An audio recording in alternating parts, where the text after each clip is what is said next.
Berikut ini adalah bukti bahwa iman yang disertai tindakan dapat menghasilkan keselamatan.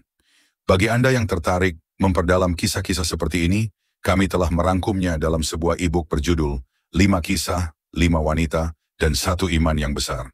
E-book ini menyajikan 5 kisah perempuan dari Perjanjian Lama yang dengan iman mereka melakukan pekerjaan besar. Dilengkapi dengan penjelasan historis, kutipan tafsir akademis, dan konteks budaya, buku ini cocok untuk memperkaya pemahaman iman, mendukung bahan renungan, atau sebagai bahan referensi khotbah. Informasi lengkapnya tersedia di bio profil kami. Nama Rahab dalam bahasa Ibrani berarti luas atau lebar. Namun justru hidupnya berada dalam ruang sosial yang sempit karena ia dikenal sebagai seorang pelacur. Kitab Yosua pasal 2 menyebutnya dengan istilah Ishah Zonah, sebuah frasa yang secara literal berarti perempuan sundal. Beberapa penafsir seperti Victor Matthews menyatakan bahwa Rahab kemungkinan besar adalah seorang cult prostitute atau seorang pelacur di kuil penyembahan dewa-dewa Kanaan.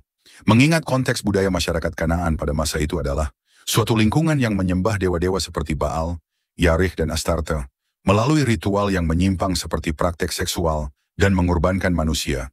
Imamat 18 ayat 21-25. Namun di balik reputasi dan lingkungannya yang rusak, Rahab menyimpan sesuatu yang berbeda, yaitu iman kepada Tuhan bangsa Israel.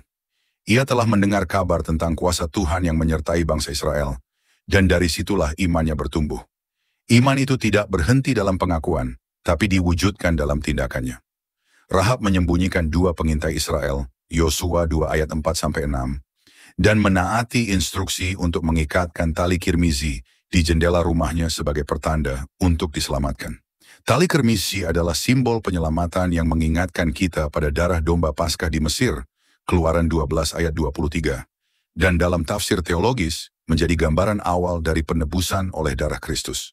Pada akhirnya, Rahab tidak hanya diselamatkan dari kehancuran Yeriko, namun hidupnya dipulihkan. Ia menjadi bagian dari bangsa Israel. Ia kemudian menikah dengan Salmon, seorang keturunan Yehuda. Ia melahirkan Boas, yang adalah leluhur Raja Daud, dan hal ini membuat namanya termasuk dalam garis keturunan Sang Mesias Yesus Kristus. Matius 1 ayat 5. Dalam kitab Ibrani 11 ayat 31, Rahab dicatat sebagai salah satu pahlawan iman. Ia disejajarkan dengan tokoh-tokoh besar seperti Musa, Daud, dan Gideon.